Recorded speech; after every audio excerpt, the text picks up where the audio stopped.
I will start by presenting the gadgets that are specific to Scrum projects, but not before having a quick look over the Scrum as a process. Maybe most of you are already familiar with Scrum, but I just want to highlight some things to look a bit at the process to be all on the same page. Scrum as a methodology, as a framework, as you know, is suitable for development projects. It's for mid and long-term projects that take weeks or months, in which, for example, you have to develop a software product, let's say.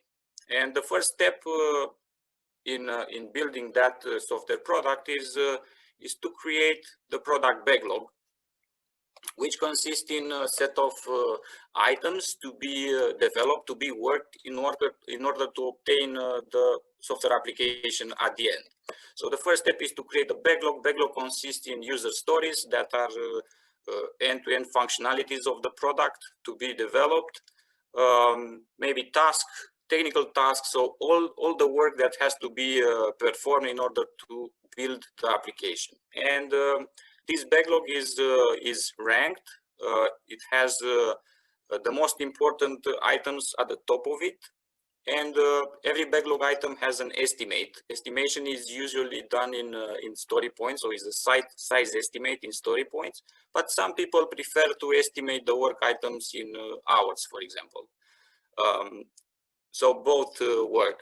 And once this backlog is defined, there is a team, the development team, that starts consuming this backlog in iterations called sprints that are usually 2 or 3 weeks long. So at the beginning of every sprint, the team, together with the product owner, do a planning meeting in which they subtract the top item of the backlog, from the product backlog, that are going to be worked in that sprint, in the sprint that is about to start.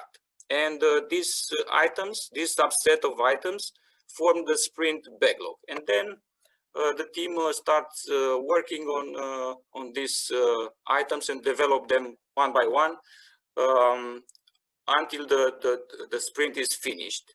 And at the end, they create a new work increment of the software that they built. And when the sprint is finished, a new sprint starts. So it's a iterative process until this product backlog is consumed and the application is created and eventually released at the end. So this is Scrum in a nutshell. Now, for this type of project or process, there are 3 essential metrics and charts that you, as a Scrum Master or as an Agile project manager or as a team member, should look at. First is the sprint Burndown chart. The sprint Burndown chart helps you see how the team progresses during the sprint. So when they started the sprint, they committed to do some items of the backlog, so this sprint backlog, and the sprint Burndown chart helps you see how the team progresses during the sprint in finalizing the work that they committed. So it helps you see, is my sprint on track? Are there any scope changes, and so on. Next to this is the release Burndown chart, which it's somehow similar with the Burndown chart, but it's at the whole release level. So it helps you see what the progress is at the whole project, how my team progresses in finalizing this product backlog, in working that backlog. And third metric is the team velocity, which indicates how productive your team is, how many items they manage to get done, how much business value they deliver every sprint, and if they improve or not in time. And for these 3 metrics, our plugin offers 3 gadgets, one gadget for each of these. The first one is the sprint Burndown chart gadget, which, as I said, gives the status of the current or a past sprint. And what is cool about this gadget, for example, is the fact that it can be configured as Burndown chart, as it here, but also as a Burnup chart. I will show you right after. It supports calculation by story points, time estimates, issue count, or any numerical custom field, because there might be teams that do not use story points, for example, to estimate their backlog. I saw teams that use a custom field and they put the estimation there in that Jira custom field. So this chart supports also custom fields. And also, an important feature is the fact that you can include a subtask in the calculation and have the subtasks included in the chart. In addition, it offers a data tab with a nice sprint report. I will show you right away. So for now, I will create a new dashboard.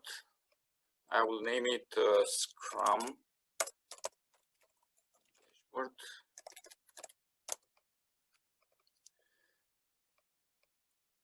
And I will add that gadget here. So for now, I will use the sprint burndown chart.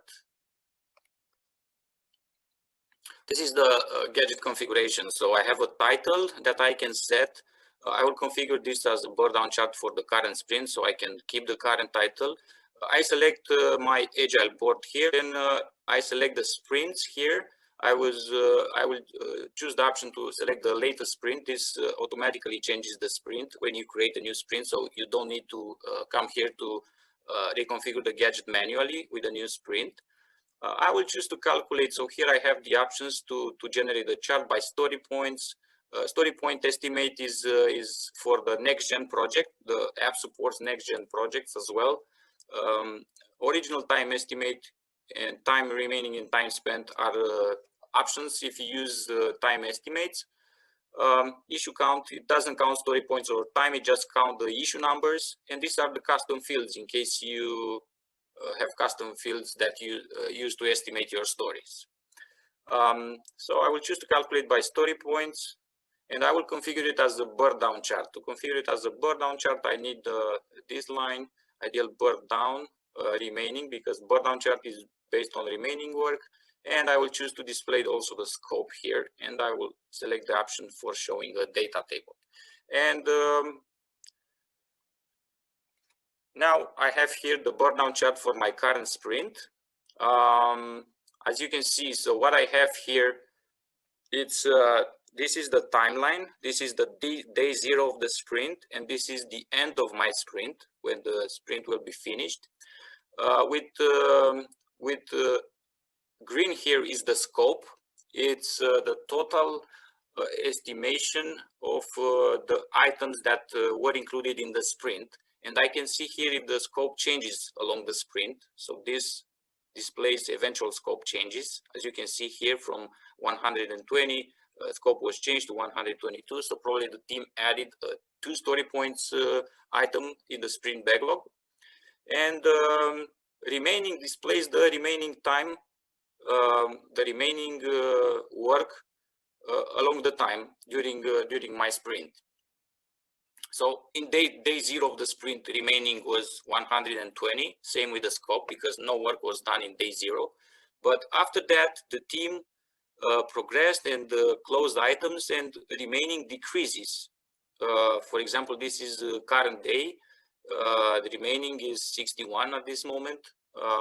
It is below the ideal burndown. So the ideal burndown line here tells you how to progress from a day to another in order to finish the work at the end of the sprint. So you start the sprint with 120 story points remaining. To finish the work at the sprint, you should progress like this in the ideal case, like it is in the ideal burndown line here. And this is the actual remaining work that is displayed now. That is the current remaining work of the team. As you can see, the remaining is below the ideal burndown, which means that we are ahead of schedule with the sprint.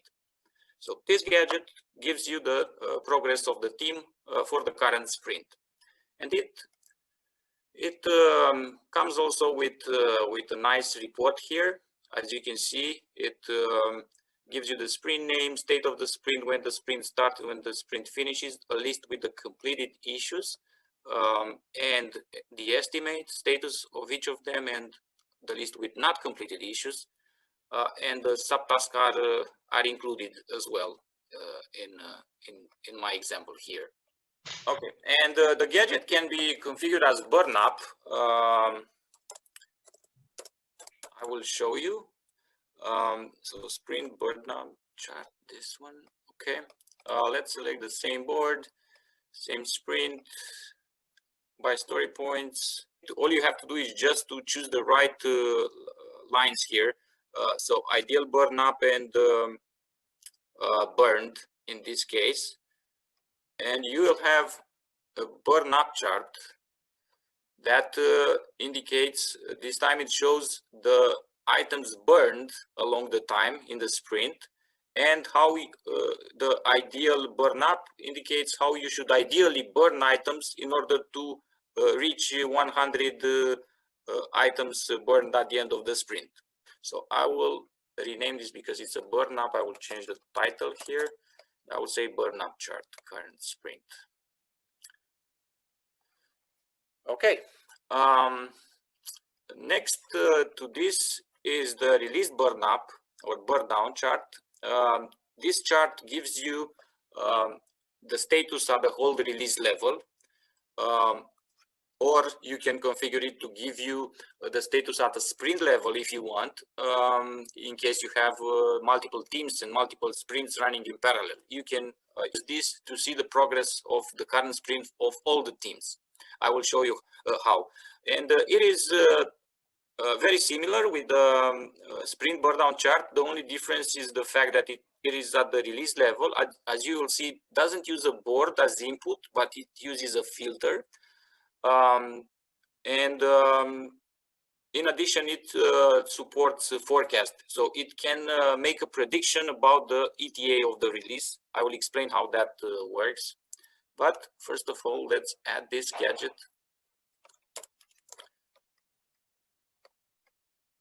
to the board.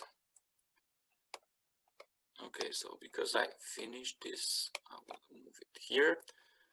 So release Burndown chart is based on a filter. You must have a filter that includes all the items from the release, the whole release backlog. And you set the release start date and end day. I will say 1st of July and end of August.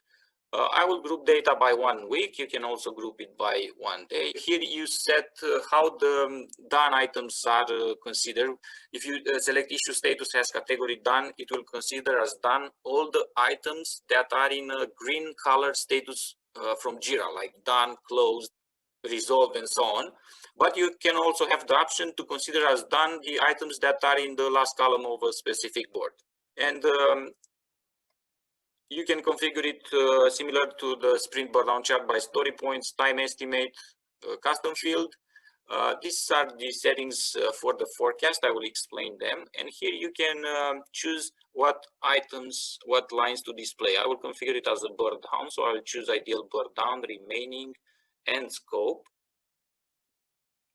And I will click save. And I have the Burndown chart similar to the sprint Burndown chart, but at the release level.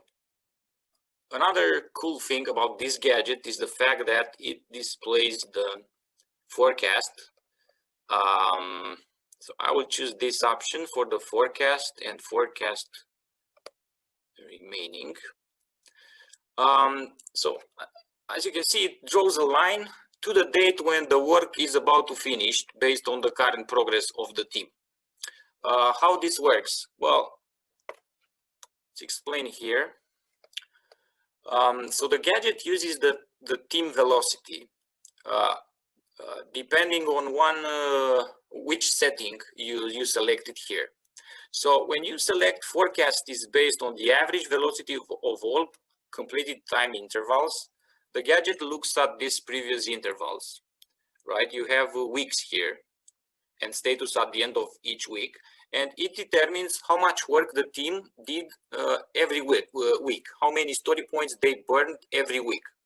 And it makes the average of all these intervals and obtains a velocity. For example, average velocity here is 15 burn story points per interval, per 1 week interval. So in this case, it detects that the velocity is 15 burn story points. And once this velocity is determined, it looks like the remaining work. So remaining is 700 in this example.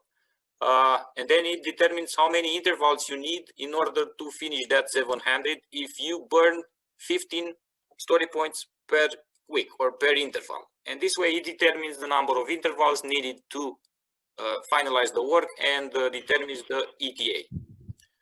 So if you choose this option, the average velocity of all the completed time intervals, it makes the average on all the previous time intervals. If you choose this, it will make the average only of the last 3 or last 5, depending on what you set here. So if I select 3 intervals, it will look, well, what was the progress on the last 3 weeks? So 1, 2, 3. How many story points were burned in this interval, in these 3 weeks? Because these are weeks here. As you can see at the date here, this is 10 July and this is 17 July. So data is grouped by 1 week, not by day here. Because this is how I configure the gadget. And when you configure it to make the average of the last X intervals, it will make the average only on the last X intervals, the most recent intervals. And you have also the option to enter a fixed velocity. If you count on a specific velocity, for example, well, I know that my team will burn 20, or I expect that my team will have a velocity of 20 burn story points per week from now on, you can enter that number here. And the estimate will be based on that velocity that you enter. Let's move on to the third Scrum gadget, which is the team velocity chart gadget. This gadget shows the history for your team, the past sprints. It shows more exactly how much value the team delivers from a sprint to another, and it calculates the team velocity. So let me add this team velocity gadget. So for this, you need a board, a Scrum board. I will select my Scrum board here. You have the options if you want to display only specific sprints. For example, if you have multiple teams in the same board, you can filter the sprints and say only team A. If you want to display the chart only for team A, you can use this filtering here. And you can also display the chart for past sprints completed in specific time intervals. Maybe you want to see the velocity of your team for the last year. You can configure the time interval here. So for this example, I will choose to display the chart for the last 5 sprints. The average velocity will be based on the last 3 sprints, and I will calculate by story points. I can also include subtasks. This is the option to consider the subtask in the calculation. Yeah, that's it. I will click save. And I have the sprint velocity chart for my team. These are the sprints from the past: sprint 1, sprint 2, sprint 3 to sprint 5. And for every sprint, it displays initial scope, this one. So the initial scope is the amount of work that the team committed at the beginning of the sprint. When they started the sprint, this sums up the size of the sprint backlog. Final scope is the total amount of work at the end of the sprint after eventual scope changes. Okay, and completed is how much work the team managed to get done in that sprint. While the average velocity here is the current velocity calculated as the average of the last 3 sprints according to the setting I put in the gadget configuration. So if I look at this chart, this tells me that the average velocity of my team is increasing from a sprint to another. I can see the fact that they manage to complete most part of the work they committed, but they have a tendency to change the scope of the sprint during the sprint. Additionally to this, you can select, if you want to look at the scope more specifically, you have some additional options here to display scope changes, to display the number of story points added and number of story points removed. So I will check this as well. And for every sprint now, besides the previous numbers, now I have also the scope change here. So this is the scope change. I have also the number of story points added every sprint and number of story points removed every sprint. So, and the gadget displays a detailed report here for every sprint. You can see a detailed report with the items from the sprint, initial scope of every issue, final scope, completed, the amount of work completed, scope change, percentage of scope change, number of story points added and removed. So this is a data report that you can easily export in CSV just by clicking this. You have it in CSV format and you can open it. The CSV is exactly like this. I can click this. So the report is exported.